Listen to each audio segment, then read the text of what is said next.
hanya menunjukkan. Gini. Jadi bau mulut kau itu masih. Saya hanya menunjukkan pada orang-orang yang nggak makan babi. Nih, gua nggak makan babi. Nih. Langsung aja pertanyaannya, nggak usah sok-sok beretorika. Apa yang dituhankan dari Yesus itu coba? Oh ya boleh. Abang Islam apa Kristen bang? Saya Islam. Oh, nggak dimarahin sama mamanya itu megang-megang Alkitab bang. Shalom. Dalam kesempatan ini kita akan menyaksikan dialog dari dua mantan ustadz hebat. Mereka adalah orang-orang yang mengerti bahasa Arab, mengerti Al-Quran, dan mengerti juga kitab suci Alkitab ya. Dan sekarang mereka sudah menjadi seorang murtadin melalui dialog mereka. Kita akan belajar dan mengetahui tentang perbandingan bagaimana isi daripada Al-Quran maupun Alkitab. Jadi saudara-saudara, sediakan kopi sebelum nonton video ini, karena saya berharap saudara-saudara gereja YouTube bisa memahami dengan jelas gitu ya. Kita sama-sama belajar dengan video ini gitu.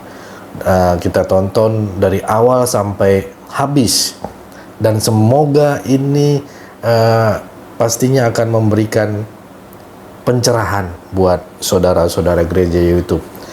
Tanpa berlama-lama, mari kita saksikan dulu video berikut ini. Nabi yang diutus kepada umat-umat yang seperti kalian, buta huruf. Oke, gini sebentar. Gimana menurutmu, Prof? Betul. Itu Nabi Muhammad itu seperti kemarin ada teman Muslim mau menjelaskan. Oke, sebentar. Kamu oke aja dari tadi kayak tukang parkir. Karena Nabi Muhammad itu juga dikatakan di dalam kitab Yesaya berapa tak kemarin 53 ayat. 29 ayat 12 13. Ayat 12 ya. Betul itu. Itu untuk teman-teman Islam kemarin ya, kami berterima kasih ada yang bawa dalil Nabi Muhammad itu digenapi oleh Yesaya 29 ayat 12. Nah, kita menghimbau untuk baca sampai ayat ke 14 ya, Tak ya. 13 aja sebenarnya udah nusuk jantung itu. Ya, 13 aja deh. Tambahin aja satu ayat itu. Itu keren. Sampai 14 langsung ya UGD. Ya, 16 langsung auto minta dibaptis dong, Kak. Prap. Itu yang lu posting ulang kan, ada kain nama yang nunjukkan tuh yang sampai nangis-nangis itu loh, Prof. Parah. Iya. Itu dia nangis. Anjir, najis. Saya kasih tahu ya teman-teman ya. Saya ada ketemu satu akun TikTok lucu ya, namanya Muhammad Sulaiman. Gambarnya itu Lord Rangga. Ya, teman-teman follow ya. Itu akun saya nggak tahu siapa, saya nggak kenal. Cuma saya ngeliat dia lucu tuh postingannya ya. Selain dari murid Yohanes, yang bagus satu lagi tuh cerita ID, satu lagi si Muhammad Sulaiman itu ya. Itu lucu-lucu postingannya. Jadi dia memposting Israel melawan Ustadz Felix Xiao gitu. Terus Putin menemukan hidayah semenjak pulang dari Korea Utara. Aku ketawa liat postingan. Itu kayaknya satir-satir gitu ya? Iya, Muhammad Sulaiman. Nih, gambarnya Lord Rangga. Ya, itu teman-teman yang Islam juga follow ya, itu bagus itu teman-teman. Untuk melatih otak-otak teman Islam ya, yang jarang digunakan. Lanjut. Izin follow ya bro? Apa? Izin follow ya? Orangnya aku nggak tahu siapa, bukan aku tuh Bang. Pokoknya aku nggak pernah bikin akun selain namanya ini ya, selain namanya Metatron. Iya. Selamat malam. Saya boleh bertanya tidak, Prof? Boleh. Asal jangan nanya sisa saldo rekening saya ya. Oh, nggak usah. Saya juga banyak duit ini. Iya. Boleh saya tanya ya? Bisa Bang, banyak duit Bang. Kasih TikTok universe dong. Aku kalau orang sombong langsung tak mintain loh, Prof. Gitu aku mau orangnya. Wih. Mentang-mentang ini Apa? Iya. Berapa? 48.000 ya? Gila. Iya, ini masih 14.000 saya nih bang. Tapi gini, uang saya itu walaupun saya ini dikenal sebagai orang kaya, saya peruntukan uang saya itu cuma khusus kepada orang-orang yang tidak makan babi gitu loh. Aku nggak makan babi loh bang, serius. Aku nih nggak makan babi, serius. Kau ini berdusta. Malam Loh kemarin ini saya nggak makan babi. Tanya dong. malam kemarin Saya kau open bilang game ya. habis makan babi sama teman. Kasih koin ya kalau gua ketahuan nggak makan babi ya nih. Alah, nggak ortodoks, nggak katolik, sama saja berdusta. Kemarin kau bilang kau lagi makan Gua babi lagi sama nggak teman. makan babi bang. Nih, gua nggak makan babi mana?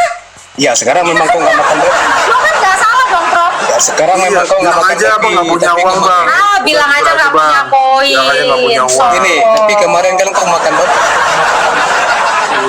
Saya Biasa nih, hanya Pak, biasa, Pak. menunjukkan. Gini, jadi bau mulut kau itu masih. Saya hanya menunjukkan pada orang-orang yang nggak makan babi. Nih, gua nggak makan babi. Nih. Ya lah, sekarang kau kan nggak makan, yang makannya kemarin. Tapi Bang, aku juga nggak makan babi bang. Ini bang, apa bang open cam bang? Kayak mulut Open cam, juga open itu. cam. Ini aku lagi nggak makan babi bang. Bang, Jadi kalau sombong sama gua, itu gua nggak akan iri ya. Gua mintain. Gini kok, maksud nggak makan itu daging babi itu nggak pernah masuk ke mulut. Nah, kemarin kan kau makan babi sama teman, masuk ke mulutmu, lalu keluar itu Belum dari. keluar, Bang. Iya, kan dimakan, lalu buang ke jamban. Sekarang Iya, udah nggak betul. ada lagi. Nggak ada. bang, abang yakin nggak pernah makan babi bang? Nggak Tapi pernah bau mulutmu konsumsi? masih bau mulut babi loh. Kita tanya ya tak ya. Babi itu pipis nggak tak? Peace. Pipis. Kalau dia pipis airnya kemana? Tanah. Ke tanah, ya. Kalau diserap sama matahari, Uap. Masuk ke Menguap ya? sumur. Uap. Menguap. Kemudian. Ya. menguap bisa masuk sumur juga, bisa ke laut, ya kan? Darahnya yang dipotong di pasar itu dibuang ke paret, larinya ke laut. Sebentar, Kemudian Bro. sabar dulu, sabar. Sebentar, itu Terus, nggak ada kena mengena itu, nggak ada. sabar dulu, Islam. Nggak ada. Ya, begitu menguap, turun lagi nggak ke bumi tak? Turun dong, jadi hujan. Jadi hujan. Baru ditampung sama siapa? Sama perusahaan air minum, ya, perusahaan daerah air minum. Sama Bang Bosklos, ditaruh di wadah, direbus, terus diminum. Sama aja bang, abang minum kencing babi itu. Aduh, kok berani-beraninya Anda membuat gelar prof di situ, kemudian dengan hanya sedikit air kencing kemudian terserap ke bumi lalu diambil oleh perusahaan air.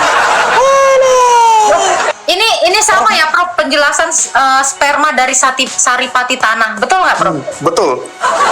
Macam apa kau ini? Sperma dari saripati tanah itu kok terima ya kan? Tumbuhan Bentar, Bro. dari Emang tanah, ada? dari akar Emang fotosintesis ada? jadi buah, Babi dimakan itu terus kalau jadi sekali sperma. kencing itu. Apa lo? Langsung aja pertanyaannya, nggak usah sok-sok beretorika. Itu kan simpel pertanyaan saya, Prof. Nama Tuhanmu siapa? Langsung aja. Iya, nama Tuhan. Nama Ini Tuhanmu siapa? profesor bukan di alam kubur sampai lu nanya mana lo buka. Lu belum di alam kubur, jangan nanya mana lo buka, nggak usah. Gini, Prof ini kan bertuhan, punya Tuhan toh, ya kan? Nama Tuhannya siapa, coba? Ya nggak usah sok nanya-nanya, jangan Iya, you copy nggak my usah style. nanya. Tadi disuruh nanya, sekarang ya udah aku kasih mawar dulu nih satu. Langsung aja bang. Pertanyaan. Ya lalu Oke. Lalu apa yang dituhankan dari Yesus itu, coba? yang dituhankan ya karena memang dia Tuhan. Dia Tuhan itu sejak kekal. Dia Allah itu sejak kekal. Tuhan. Jadi ayat di dalam kitab Prof itu yang menyatakan Tuhan itu tidak terlihat rupanya, wajahnya, suaranya pun tidak terdengar itu? Allah itu Allah bang. Keilahian sama ketuhanan beda. Ketuhanan itu adalah gelar buat manusia. Kalau keilahian itu gelar buat sang halik gitu. Makanya dapat dibedakan. Yesus itu Tuhan atau Allah? Dia Tuhan dan Allah. Bukan Tuhan atau Allah, tapi Tuhan dan Allah.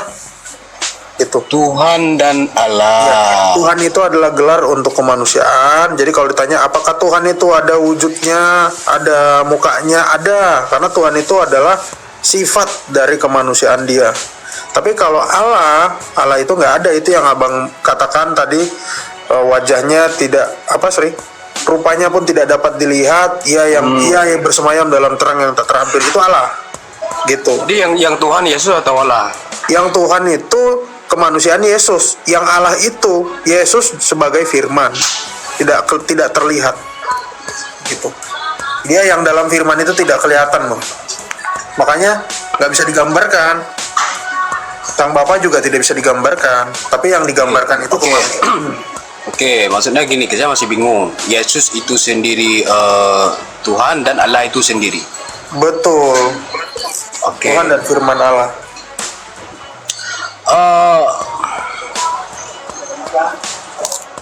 Lalu bagaimana, kan begini, ada juga ayat di dalam kitab Prof itu yang mengatakan bahwa tidak ada seorang pun yang bisa melihat Tuhan, karena kalau tidak sanggup melihat saya lupa masuk ayatnya, tidak sanggup melihat wajah, Melihat Allah.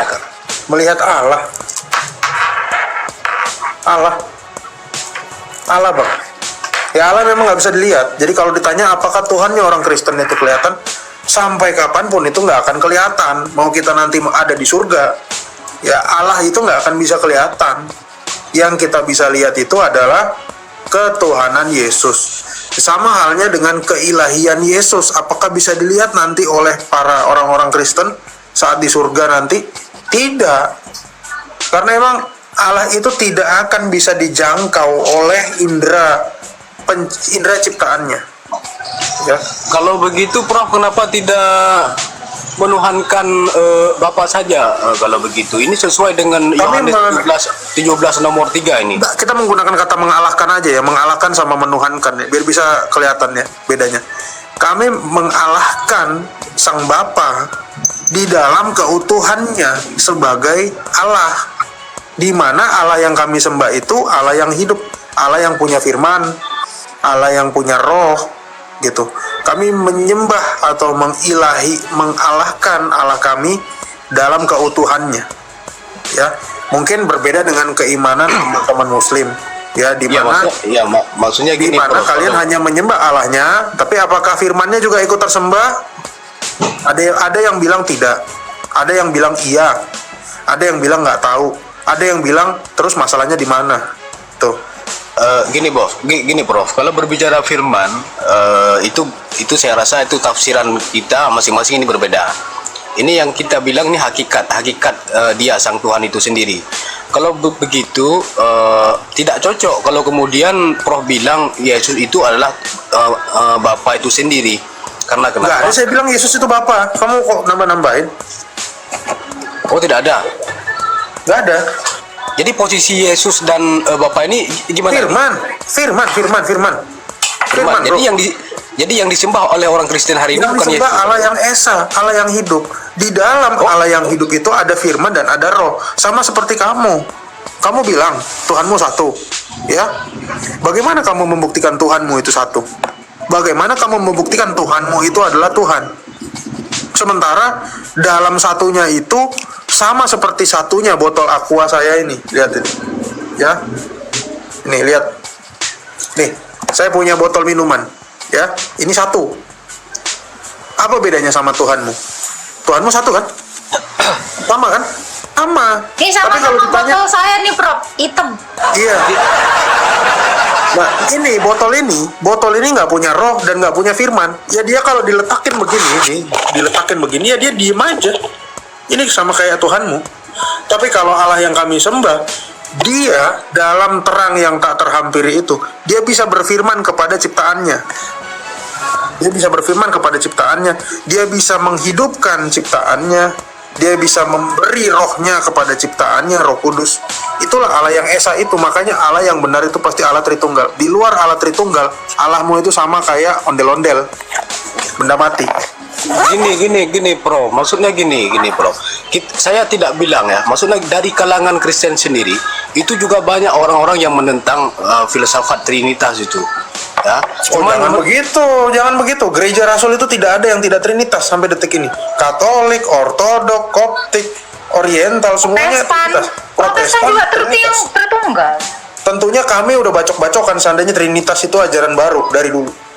Nggak pernah ada pemahaman ajaran dari para rasul yang tidak berdasarkan kepada Trinitas. Kira-kira di dalam 4 kitab Torah, 4 atau 5 kitab Torah itu kan sama nih, Tuhan orang Israel kan sama maksudnya. Ada nggak keterangan maksudnya yang menerangkan bahwa Tuhan itu Tritunggal seperti yang sampaikan itu? Dari Anda buka Kejadian ayat 1, Kejadian pasal 1 ayat 1 sampai 3 itu menceritakan tentang Tritunggal. Pada mulanya Allah menciptakan langit dan bumi. Kejadian 1 ayat 1. Ya, 1. Kejadian 1 ayat 2. Roh Allah di atas permukaan air. Roh Allah melayang-layang di atas permukaan air. Dan yang ketiga, berfirmanlah Allah. Jadi, kita tahu ada satu Allah yang Esa, Kejadian 1 ayat 1. Nah, di dalam Allah yang Esa itu ada rohnya dan ada firmannya. Itu Tritunggal udah. Karena tidak ada di dalam kitab Taurat dikatakan bahwa Roh Kudus atau Roh Allah itu diciptakan. Demikian juga firman itu diciptakan, tidak ada. Ya. Di mana kitab Taurat itu? Kalian buka kitab Taurat bagian pertama ayat 1 sampai 3 itu Tritunggal udah. Selesai. Iya, maksudnya gini, saya tanya, ada nggak dalil itu di kitab-kitab Taurat orang-orang Yahudi itu? Kan, itu kejadiannya itu kitab Taurat. Itu kitab orang Yahudi. Kejadian itu kitab pertama dalam kitab Taurat, Bang. Oke, kita buka Keluaran 6 nomor 5 saja lah. Ini yang sudah fenomenal ayatnya maksudnya gini. Dengarlah hai orang Israel, Tuhan itu Allah kita, Tuhan itu Esa.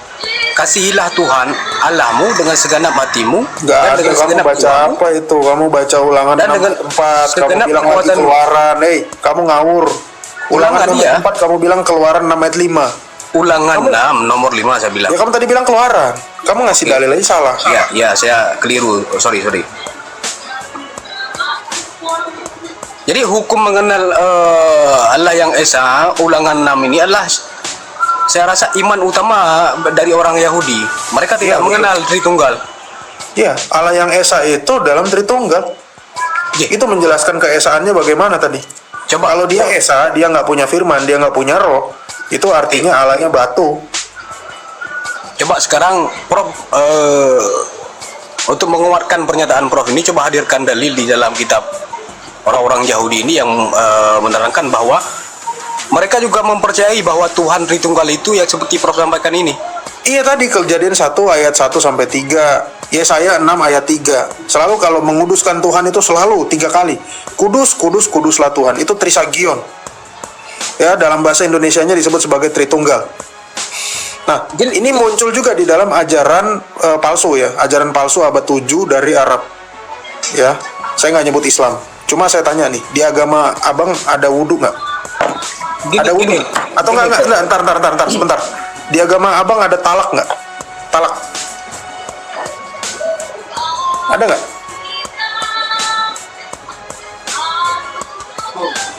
Talak? Emang ada istilah talak di Kristen? Gini, kan banyak istilah-istilah Al-Quran gitu yang sekarang dipakai oleh orang Kristen. Kenapa tidak kembali kepada originalnya toh? Nah, perjanjian baru itu kan original teksnya kan Yunani gitu loh. Kenapa harus Allah gitu loh? Sesembahan orang yang memang itu mayoritas sudah milik Islam gitu. Kalaupun mau pakai kitab Taurat, ya mereka tidak membuat Theos atau apalah. Bahkan di dalam kitab Taurat itu tidak mengenal Kristus. Bang Meta kemana? Tapi mereka Mesias.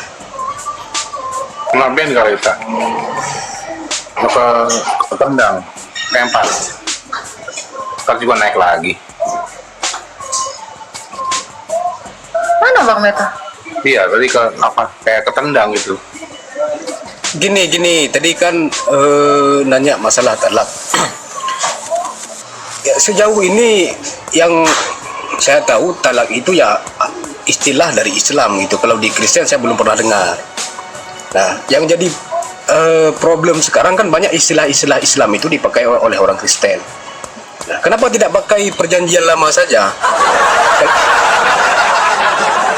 Gimana ceritanya istilah Islam itu dipakai orang Kristen tuh gimana caranya? Nah, Orang Kristen itu udah ada di abad pertama. Terus orang Islamnya belum ada. Istilah itu dipakai oleh orang Kristen. Kan aneh, ini logikamu di mana? kalau logika Saya tanya dulu, logikamu di mana? Oke, Hah? gini, sekarang saya terangkan. Perjanjian baru, original teksnya itu bahasa apa? Yunani. Yunani. Oke, Yunani. Kenapa kalian tidak pakai terjemahan Yunani saja? Kenapa harus Ya pakai itu nama Yunani diterjemahkan ke Indonesia, Blok. Terjemahan. Ya. Yunani itu bahasa aslinya, kitab kami, original teksnya. Terus kami pakai terjemahannya, ya di Indonesia. Dari Yunani diterjemahkan ke Indonesia, Blok. Kok bisa gitu? Loh, karena kami bukan orang Yunani, kami nggak ngerti. Nanti kami kayak baca mantra. Nggak tahu. Oh, berarti gini. Oke, sekarang saya tanya. Sekarang gini. Sebentar, saya Ini belum selesai. bentar. Al-Ikhlas, Anda kalau sembayang baca surat pendek kan, betul? Sebentar. Salah saya belum satunya selesai. surat pendek yang Anda baca biasa itu adalah Al-Ikhlas. Coba terangkan dulu arti Al-Ikhlas. Jangan pindah-pindah dulu lah. Loh, Anda aja Al-Ikhlas nggak tahu artinya. Kalau tahu langsung jawab loh Anda. Itu makanya saya bilang kau berdoa pun kayak baca mantra tapi kok nggak tahu artinya. Maka kenapa kami butuh terjemahan untuk itu, supaya kami mengerti. Kami nggak mau asal kayak tawon aja nggak tahu artinya. Ompim palayong gambreng nggak tahu artinya. Ini nggak mau. Makanya orang Kristen itu nggak ada perintah Tuhan kami itu menghafal. Dan perintah Tuhan itu apa? Perintah Tuhan itu pergi jadikanlah semua bangsa muridku. Gimana cara murid-murid memuridkan bangsa-bangsa lain yang di luar dari bahasa Yunani? Mereka diberi kuasa Roh Kudus. Sehingga apa? Sehingga para rasul itu bisa bahasa Arab, bisa bahasa Mesir, bisa bahasa Roma, Itali. Nah itu, Tuhan kami itu untuk kami kenal. Jadi Tuhan bukan untuk dihafal, tapi untuk dikenal. Saya yang nggak habis pikir, ya ngakak juga ya kalau dipikir-pikir ya. Kok ada Tuhan orang Yahudi namanya pakai bahasa Yunani? Itu dari mana tuh? Rasul kami aja bahasa Yunani. Dari mana konsepnya tuh? Tuhan bahasa yang berkembang saat Rasul itu. Yahudi pakai bahasa Yunani. Yesus, Markus, Paulus. Yesus itu bukan bahasa Yunani, Bang. Gimana tuh konsepnya? Itu Yesus itu serapan dari kata Iosos. Nggak usah mute. Nih, goblok di bawah ya. Kalau nggak mau di mute, tutup cangkemmu. Yesus itu bukan bahasa Yunani. Itu adalah serapan dari Iosos. Bahasa Yunaninya Iosos Kristos. Diserap ke dalam bahasa Indonesia jadi Yesus Kristus. Nah sekarang saya tanya kau, bahasa Arabnya Yesus itu apa? Kenapa Isa? Naik. Sekarang naik. Saya tanya kau, kenapa bahasa Arabnya Yesus atau Iosos itu kenapa jadi Isa? Sementara orang Arab sana kalau ditanya siapa itu Isa, nggak tahu. Yang kenal apa? Yasu. Itu blok. Coba kau dengar nggak perkataanku? Kalau nggak kau dengar tadi perkataanku, kuturunkan lagi kau. Oke, Agatha, kau itu nggak usah kejang-kejang. Bahasa Arabnya Yesus itu apa? Kau bisa santai tidak? Bahasa Arabnya Yesus itu apa, jawab? Nggak usah mute. Bahasa Arabnya Yesus itu apa? Kau kan si paling tahu di sini. Bahasa gitu kan? Arabnya Yesus itu apa? Sebentar, ini belum kutanya lagi. Goblok, udah gue bilang. Lu dapat nama Isa dari siapa? Isa itu tidak ada nama orang Yahudi namanya Isa. Orang Yahudi itu tidak pernah ada namanya Isa ya. Yang ada itu adalah Iosos Kristos. Bahasa Arabnya itu Yasu. Itu kau aja nggak ngerti perubahan fonem. Kau nggak ngerti namanya fonetik korespondensi. Mau ngomong apa kau sama aku, umat buta huruf? Itu cocoknya aku diludahi. Cuy, gitu cocok untuk kau. Ya, ngomong kok ngalor ngidul. Kau aja nggak tahu apa-apa. Capeknya batin Lola. Iya, udah dungu ngeyel gitu. Nggak usah ngomongin kenapa kalian pakai terjemahan Yunani. Yunani itu bukan terjemahan, blok. Yunani itu teks aslinya ditulis dengan bahasa Yunani. Kenapa? Karena saat itu Israel itu dijajah oleh orang Romawi. Orang-orang Romawi saat itu menggunakan bahasa apa? Yunani Koine. Aku itu baca-baca tentang Alkitab ya. Nah, di Alkitab itu ada sesuatu hal yang aku gak ngerti gitu, mau bertanya. Oh ya boleh. Abang Islam apa Kristen bang? Saya Islam. Oh, nggak dimarahin sama mamanya itu megang-megang Alkitab bang? Enggak kan karena HP. Oh di HP. Iya. Gimana bang? Nah gini ya. Nah di sini kan tadi itu aku baca di kitab Matius pasal 26 ayat 3 sampai ayat 4. Nah di situ kan pada waktu imam-imam kepala dan pemimpin-pemimpin Yahudi itu kan berkumpul ya. Nah mereka kan berkumpul di istana Imam Agung Kayapas, bener gak? Iya. Terngempang kaku. Tadi gini ya. Bang, minum dulu. Seret bang, minum. Kayaknya ini apa? Agak-agak gugup gitu. Ada orang soalnya. Oh gitu. Iya gimana bang? Nah tadi gini nih. Tadi kan aku tuh baca-baca ya tentang Alkitab.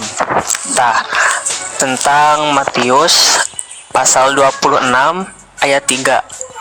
Di sana menerangkan bahwa pada waktu itu imam-imam kepala dan pemimpin-pemimpin Yahudi berkumpul di istana Imam Agung Kayapas.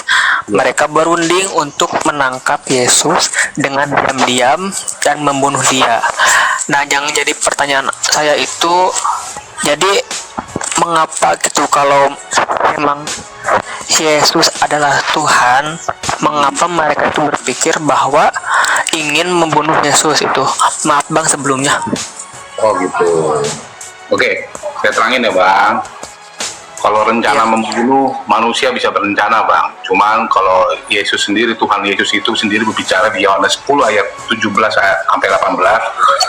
Di situ, abang buka Alkitab ya bang? Bisa? Yohanes 10 ayat 17 sampai 18. Gak bisa bang, gak bisa kembali. Oh harus kembali ya? Oke, saya bacain ya bang. Di situ tulisannya, Bapa mengasihi aku, oleh karena aku memberikan nyawaku untuk menerimanya kembali.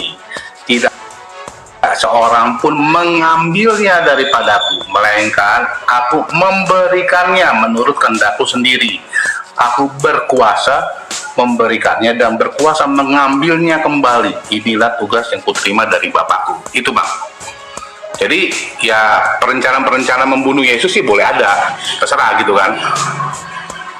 Tapi sewaktu di salib itu, jika Yesus tidak menyerahkan nyawanya untuk diambil kembali, yaitu dia nggak akan mati kemanusiaan.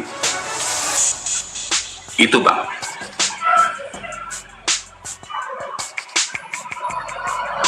Gimana bang? Oh tapi kenapa gitu? Apakah mereka itu tidak tahu bahwa Yesus adalah Tuhan? Mengapa dia membunuhnya gitu? Ya, mereka tidak tahu bang. Maksudnya alasan pembunuhan itu bang? Oh iya, mereka tidak tahu bang, karena waktu itu imam-imam tersebut juga melihat Yesus itu sebagai seorang kalau dibilangnya blasphemy atau namanya itu penista agama di situ, di agama mereka Yahudi ya, zaman tersebut, di waktu tersebut. Makanya mereka berniat untuk membunuhnya. Gitu. Tapi kalau dibilang siapa yang membunuhnya, tidak ada yang membunuhnya. Di situ Yesus menyerahkan nyawanya, nyawa kemanusiaannya sendiri.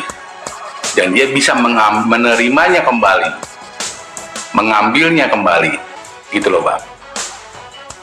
Orang bisa menyerahkan nyawa, tapi belum tentu bisa mengambilnya kembali kan, atau menerimanya kembali. Belum tentu bisa. Kira-kira gitu, Bang. Jadi ketika para imam ini membunuh Yesus itu, mereka beribadah kepada siapa? Jadi para imam itu menganggap siapa Tuhan, gimana ya maksudnya gini nih, kan waktu perencanaan membunuh Yesus. Nah, para imam itu ingin membunuh Yesus. Nah, sebelum mereka tahu bahwa Yesus adalah Tuhan, kepada siapa para imam-imam sebelum itu beribadah gitu, Bang?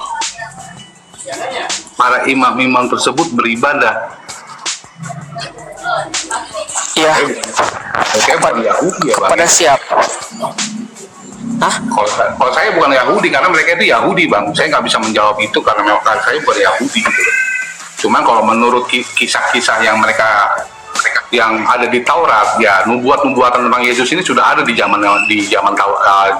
kitab-kitab Taurat yang Yahudi pegang pada saat itu. Tapi mereka tidak menyadari, tidak mengetahui, tidak mengimani bahwa Tuhan Yesus yang datang ke dunia dalam wujud manusia, yaitu adalah Allah itu sendiri.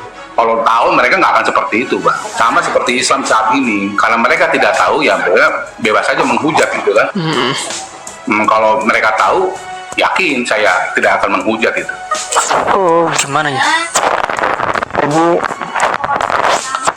Jadi ketika itu mereka itu tidak tahu gitu, Bang. Memang tidak tahu. Memang tidak tahu, karena Yesus ini juga disangkai sebagai penista agama. Penista agama yang dianut oleh orang Yahudi pada zaman tersebut. Orang Yahudi tidak meyakini bahwa Tuhan Yesus yang datang ke dunia pada zaman tersebut adalah Mesias. Mesias yang sudah dibuatkan di Taurat, kitab-kitab yang mereka pegang juga gitu loh. Karena yang diharapkan oleh mereka bukan seperti ini gitu loh, yang datang gitu loh. Gitu kira-kira, Bang. Bukan kira-kira sih, tapi seperti itulah kurang lebihnya. Oke. Silakan Bang Arpan.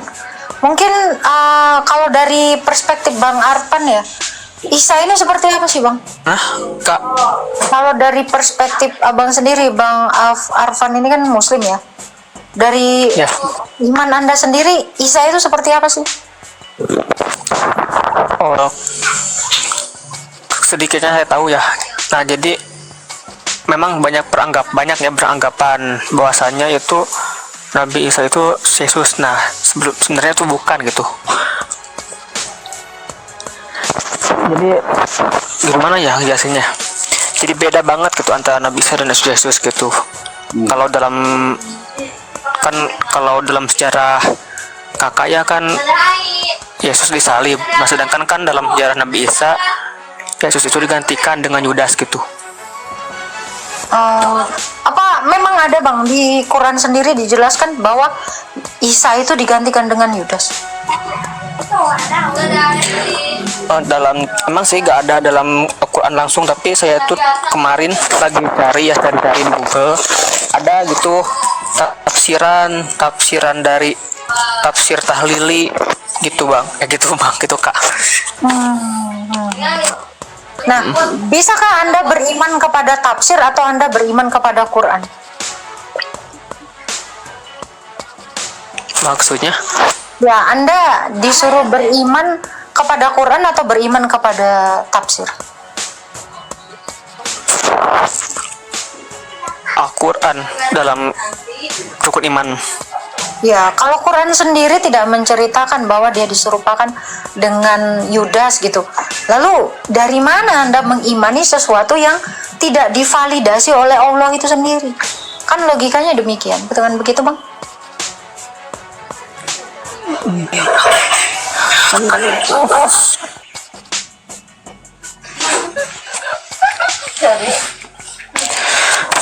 Ya, emang bener. Dalam Al-Quran belum saya sendiri belum pernah, tapi ya gimana ya, rasa penasaran tersebut kan bergejolak ke dalam otak saya. Nah, saya tuh cari-cari keterangan tentang hal tersebut. Nah, akhirnya tuh nemu gitu tafsiran tahlili. Nah, di situ tuh dibacakan Yudas Iskariot, salah seorang 12 orang muridnya gitu. Saya pun ya gimana ya, tafsir teh merupakan buah dari Al-Quran gitu.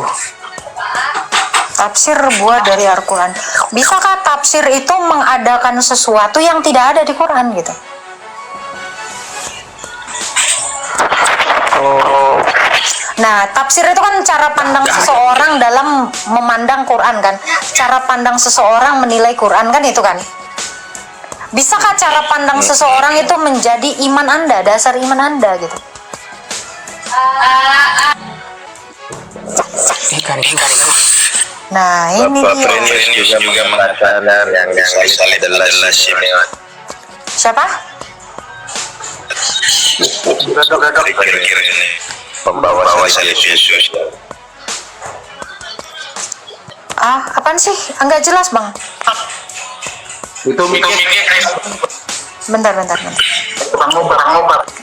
Bentar, yang ngomong ini Bang Arfan bukan sih? Bang Arif? Iya, di abad kedua juga aku sikis dikatakan bahwa yang kok doubling sih? Enggak doubling enggak. Oh iya, bahwa Simon Kirene yang disalibkan. Simon Kirene itu pembawa salib. Itu Kalau dalam dapat dari Al-Quran mana? tidak disebut siapa yang disalibkan, cuma dua sejarah banyak menunjukkan Oke. bahwa bukan Yesus yang disalibkan. Yang mengatakan Simon dari Kirene itu siapa, Bang? Hah? Sebentar. Frenius. Siapa? Father Frenius. Father Frenius itu siapa? Boleh saya tahu referensi bukunya dari mana? Buka aja di Google, Mbak, ada punya. Di Google bukunya, gimana ini? Bapak Frenius. Bapak Frenius ini hidup di tahun berapa? Abad kedua. Abad kedua. Bapak Frenius ini siapa sih? Saya kalau boleh tahu. Bapak gereja mula-mula tuh. Oh, tidak ada. Bapak Frenius itu Bapak gereja mula-mula saya mengenal. Bapak gereja mula-mula itu nggak ada Frenius. Suaranya bergema. Bapak Frenius juga nggak ada. Nanti cari lagi kalau Gini ya. Tapi Anda beriman kepada nih ya. Oke, anggaplah itu benar ya. Anggap saja ya, anggap ya. Tapi Anda beriman kepada Bapak Frenius ini? Apakah dia orang Islam? Enggak. Cuma kan itu saya. Aduh, kok doubling. Bisa di-mute dulu yang lain. Oke, silakan. Iya. Bahwa di Al-Quran tertulis Nabi Isa diserupakan dan diselamatkan karena cintanya Tuhan kepada Allah, kepada Nabi Isa, maka Nabi Isa diselamatkan. Boleh tunjukkan dulu dalil yang mengatakan bahwa Isa itu diserupakan.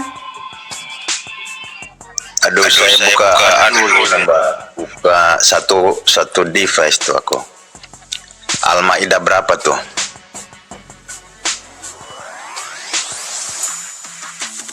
Nah, kira-kira Arfan bisa nggak sih dijadikan rujukan ya? Satu ngomong Yudas, satu ngomong siapa tadi? Simon dari Kirene. Nah, iman itu kan harusnya ya udah ada pakemnya gitu. Siapa nih?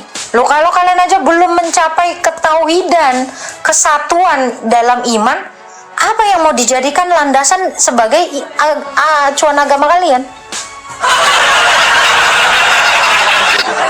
Tidak penting siapa yang gantinya itu, yang Jangan bilang nggak penting, Bang. Jangan bilang nggak penting, Bang. Karena dia gini ya, Bang. diselamatkan. Kalau ada misal gini ya, saya kasih tahu. Saya kasih tahu satu analogi, ya. Ada satu orang ibu, ya. Dia mengajarkan kepada dua anaknya, ya. Kamu belinya di Hong Kong ini pete. Yang satu, oh mungkin di Banjarnegara, oh mungkin di Sumedang. Kira-kira ada kepastian nggak ketika seorang ibu ini mengatakan pete itu ada di satu tempat? Sama seperti iman. Kalau iman itu nggak jelas mana satu, orang akan linglung. Oh kalau nggak ini ya ini, kalau nggak ini ya nggak ini. Loh kalian itu gimana? Ibarat kata kalian sudah di tengah jalan, ada 3 jalan bercabang, yang mana ya kira-kira yang jalan ke surga? Oh mungkin yang ini, oh mungkin yang ke situ, oh mungkin yang ke sini. Kan aneh, Bang. Kalian akan tersesat kalau kayak gini. Ya, dalam iman kalian aja belum ada pakemnya gitu loh. Satu bilang Yudas, satu bilang Ireneus, satu lagi nanti ada siapa lagi? Kan kita nggak tahu. Makanya saya bilang, bisakah tafsir atau pandangan seseorang menjadi tolok ukur suatu iman? Quran tidak menjelaskan. Tetapi ada yang menjelaskan yang otoritasnya pun kita tidak tahu. Masa Allah dijelaskan oleh manusia? Di mana-mana Allah itu lebih mengenal dirinya. Maka seharusnya sebagai Allah, dia memperkenalkan, menjelaskan sejelas-jelasnya. Masa Allah butuh otak manusia? Allah seharusnya dia berdiri sendiri. Tidak butuh otak penafsir. Kan seperti itu. Makanya saya bilang, iman kalian ini masih prematur. Belum kebentuk tangan, belum kebentuk titiknya, kelaminnya, belum kebentuk kakinya. Sudah launching. Ya nggak bertahan hidup lah kalau kayak gini. Ini ya iman yang prematur tadi. Nggak jelas. Mau kemana kalian? Diombang-ambingkan. Tengok anak prematur. Minim sekali kemungkinan untuk bertahan hidup. Itu apa pemahamannya Mbak, nggak apa-apa kan kalau masih sampai di situ pemahamannya Mbak, nggak salah kan? Bukan pemahaman saya yang sampai situ, tapi bagaimana dengan iman kalian yang belum ada kejelasannya, belum ada kepastiannya gitu loh. Ya maka dari itu kan, karena manusia punya akal ya, harus berpikir juga kan. Jadi kita dikasih 2 dalil bahwa semenjak penciptaan kita dikasih pengetahuan kan. Kristen kan namanya logos. Oke, kalian itu dikasih pengetahuan apa sih tentang Isa? Kalian dikasih tahu pengetahuan apa sih tentang hukum-hukumnya Allah? Kalian dikasih tahu pengetahuan apa sih tentang makna kurban? Kalian dikasih pengetahuan apa sih tentang nubuatan? Kalian dikasih tahu pengetahuan apa sih tentang apa yang akan datang? Kalian dikasih pengetahuan apa sih tentang Mesias? Nggak ada. Ada. Oke.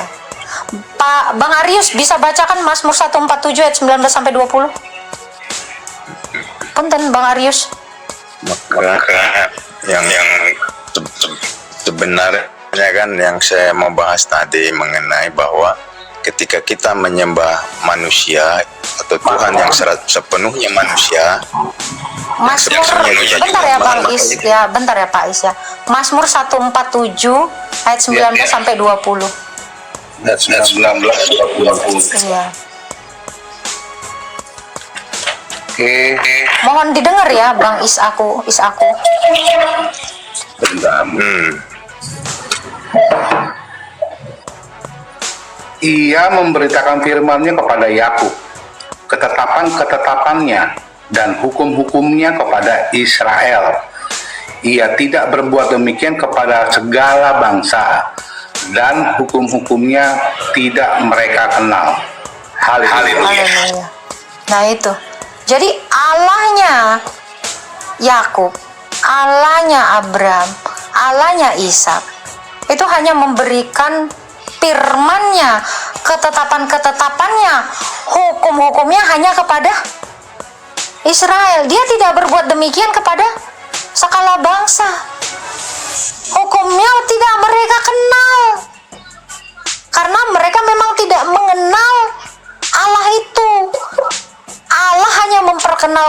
hanya kepada Abraham dan keturunan-keturunannya. Makanya saya katakan, jikalau Allah itu adalah Allah yang sama yang datang kepada Musa, Allah yang sama memegang bangsa Israel ini keluar dari Mesir, harusnya Allah itu tahu apa hukum-hukumnya, apa ketetapan-ketetapannya. Tetapi ini tidak sama sekali. Allah mau berkata apa kepada Nabi Muhammad? Kalau kamu dalam keraguan-raguan, tanya ahli kitab. Loh, dia Allah, tapi nyuruh nanya. Nah, ini logikanya di mana coba? Ya, tapi itu tadi, dasar ayat tadi itu tidak bisa lagi dipungkiri. Kenapa? Karena memang firmannya Allahnya bangsa Israel ya, itu hanya dia berikan kepada Israel.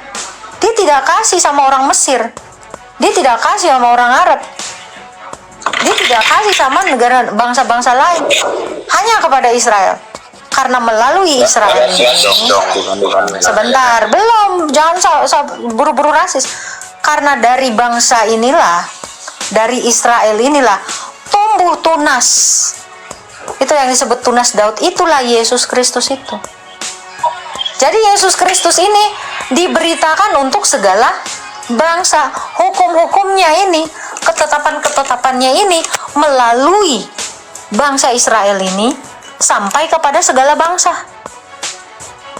Ya, ibarat kata gini, ada seorang presiden ini hanya mengatakan, cuman kepada satu menteriku ini aja ku kasih tahu segala perihal yang mau ku kerjakan.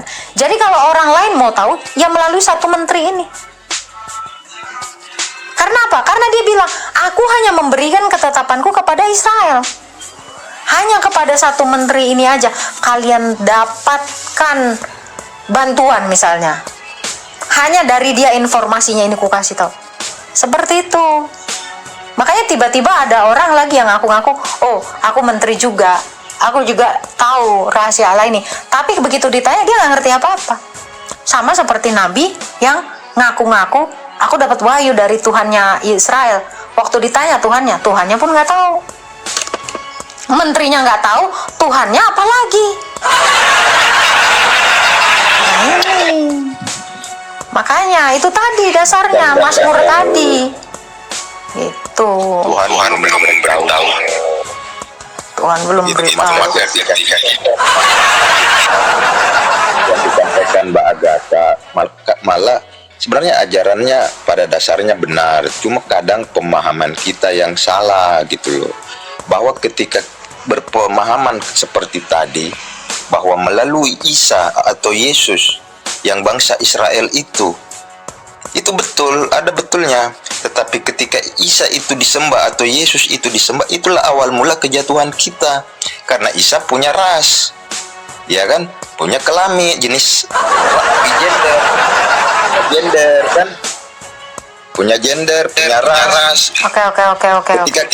Framing Anda kelebihan ya. Makanya saya bilang nabimu sendiri pun, Pak. Makanya saya bilang Nabi Muhammad ini pun dia nggak ngerti Injil, dia nggak ngerti Taurat.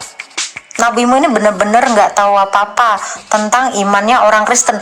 Jangankan nabimu, Allahmu sendiri tidak tahu apa-apa. Allahmu sendiri sendiri tidak mengerti firman itu menjadi manusia.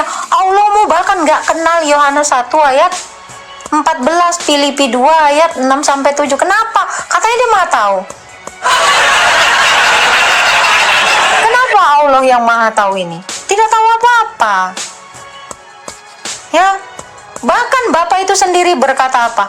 Inilah anak yang kukasihi, kepadanya lah aku berkenan, dengarkan dia. Hanya mendengarkan Isa, hanya mendengarkan Yesus, kita bisa mengenal Allah. Tidak pernah Allah itu berkata apa? Inilah Musa yang kukasihi, dengarkanlah dia. Nggak pernah.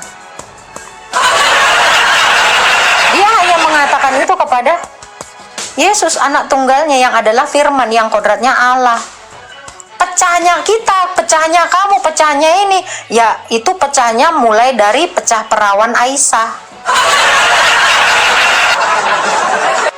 Ya, gitu ya Pak ya. Jadi memang Anda tidak tahu apa-apa, Nabi Anda pun tidak tahu apa-apa, apalagi Tuhan Anda tidak tahu apa-apa. Iman Kristen aja dia tidak tahu. Ya, sangat disayangkan sekali. Ya, jadi hukum-hukum dan ketetapan Allahnya bangsa Israel itu cuma diberikan kepada Israel. Orang lain nggak ngerti, makanya kurban nggak ngerti, nubuatan nggak ngerti, Taurat nggak ngerti apa-apa kalian. Puji Tuhan, kita sudah menyaksikan dialog dua murtadin hebat. Dua murtadin mantan ustadz, mantan pendakwa sebelumnya ya. Mereka bukan orang-orang yang kece-kece gitu ya, kayak Ustadz Yahya Waloni gitu ya. Bukan saudara. Ini bisa ditelusuri, bisa diobservasi latar belakangnya gitu ya. Ini orang-orang hebat dan sekarang melayani Tuhan. Apalagi yang satu lagi tadi itu melayani Tuhan menjadi pendeta, dan Muhammad KC sekarang kita tahu sendiri dia rela di penjara 10 tahun demi ya melayani Tuhan, kebenaran, mengajarkan ini loh sebenarnya juru selamat. Dia rela gitu ya, dia mengulas semuanya, dia berani sekali. Dan puji Tuhan, video ini sangat-sangat luar biasa gitu ya. Jadi jejak digital dan menurut saya pantas untuk dibagikan saudara. Kita juga berdoa untuk Muhammad KC biar semakin cepat lepas ya, karena dituding 10 tahun penjara, divonis ya. Dan tapi saya percaya Tuhan punya rencana indah buat Pak MKC dan keluarga. Sebisa mungkin kita juga akan coba untuk hadir di sana ya, di lapas sana, melihat kondisi Muhammad KC. Nah, kembali lagi dengan video ini mereka bukan orang-orang yang berbicara tanpa isi saudara, gitu, berbicara tanpa pengetahuan atau berbicara tanpa iman, tetapi mereka adalah orang-orang yang mengangkat keluar ataupun mengupas tuntas tentang beberapa perbedaan hakiki yang ada di dalam Al-Quran dan yang ada di dalam Alkitab gitu ya, sehingga teman-teman bisa mendapatkan pencerahan, mendapatkan pengertian yang baru tentang kebenaran. Bagaimana juga bahwa kekristenan adalah keyakinan, kepercayaan yang terlebih dahulu daripada Muslim. Kita tahu sendiri ya saudara, kalau kita lihat jejak rekam rentetannya ya, ataupun pada dari mana Islam gitu ya, duluan Kristen yang lahir gitu ya, ibaratnya seringkali saya katakan bahwa tidak mungkin yang palsu mendahului yang asli. Di mana-mana yang asli yang akan mendahului. Kemudian ada KW-nya gitu ya, ada palsunya, karena sesuatu yang palsu bisa diadakan jika sudah ada yang asli gitu ya. Karena itu teman-teman Gereja YouTube, melalui ulasan-ulasan yang sudah disampaikan dan perbandingan-perbandingan yang sudah diulas, kiranya teman-teman dapat mengambil satu keputusan yang dapat teman-teman pertanggungjawabkan di hadapan Tuhan. Suatu keimanan yang benar, yang sesuai dengan kitab suci dan yang sesuai dengan firman Tuhan yang ada yang datang dari surga ya, Alkitab salah satunya, sehingga teman-teman di dalam beriman tidak hanya sekedar yang penting beriman gitu, yang penting beragama, Tidak, no gitu ya. Tetapi teman-teman mengerti siapa yang teman-teman gereja YouTube imani dan mengapa teman-teman mengimani dan apa yang akan saudara-saudara teman-teman alami di kemudian hari ketika teman-teman bisa mengimani gitu ya. Satu hal, jika teman-teman mengimani Tuhan Yesus, maka engkau tidak akan pernah menyesal karena Tuhan Yesus menganugerahkan hidup yang kekal kepada setiap orang yang percaya ataupun yang mengimani Dia. Nah, itu saudaraku, kalau saudara nonton video ini dari awal, saya minta nggak usah ribet-ribet, cukup katakan di kolom komentar, tuliskan Tuhan Yesus baik atau Yesus maha besar, Yesusku sangat dahsyat. Hanya dengan menuliskan itu kolom komentar, saudara sudah ambil bagian dan saudara sudah menikmati isi dari konten ini, dan ini sangat memberikan apresiasi buat kami sebagai konten kreator atau Kristuber di gereja YouTube ini. Mungkin itu, jangan lupa tuliskan di kolom komentar dengan katakan Tuhan Yesus baik atau Tuhan Yesus maha besar. Terima kasih, itu saja dari saya. Tuhan Yesus memberkati kita semua. God bless you all. Halo Bapak Ibu yang kami sangat hormati dan kasihi, dalam nama Tuhan Yesus Kristus, beberapa waktu lalu kami telah menyelesaikan pelayanan kami di pedesaan. Kami membuat satu terobosan untuk membuat mobil ambulan gitu ya, untuk transportasi.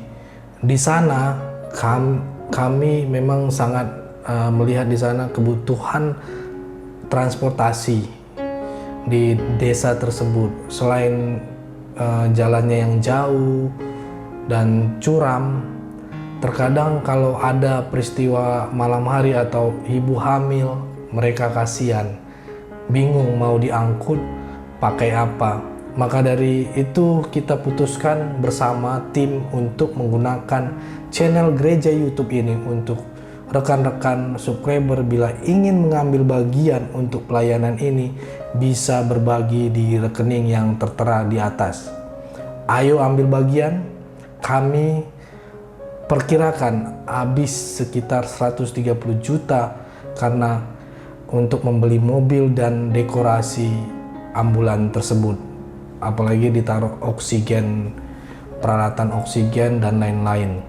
Kami memohon dukungan doa, dana dari Bapak Ibu, saudara-saudari penonton gereja YouTube, orang-orang baik yang rindu berdonasi dalam melakukan atau mengirimkan di nomor rekening yang tertera di bawah ini.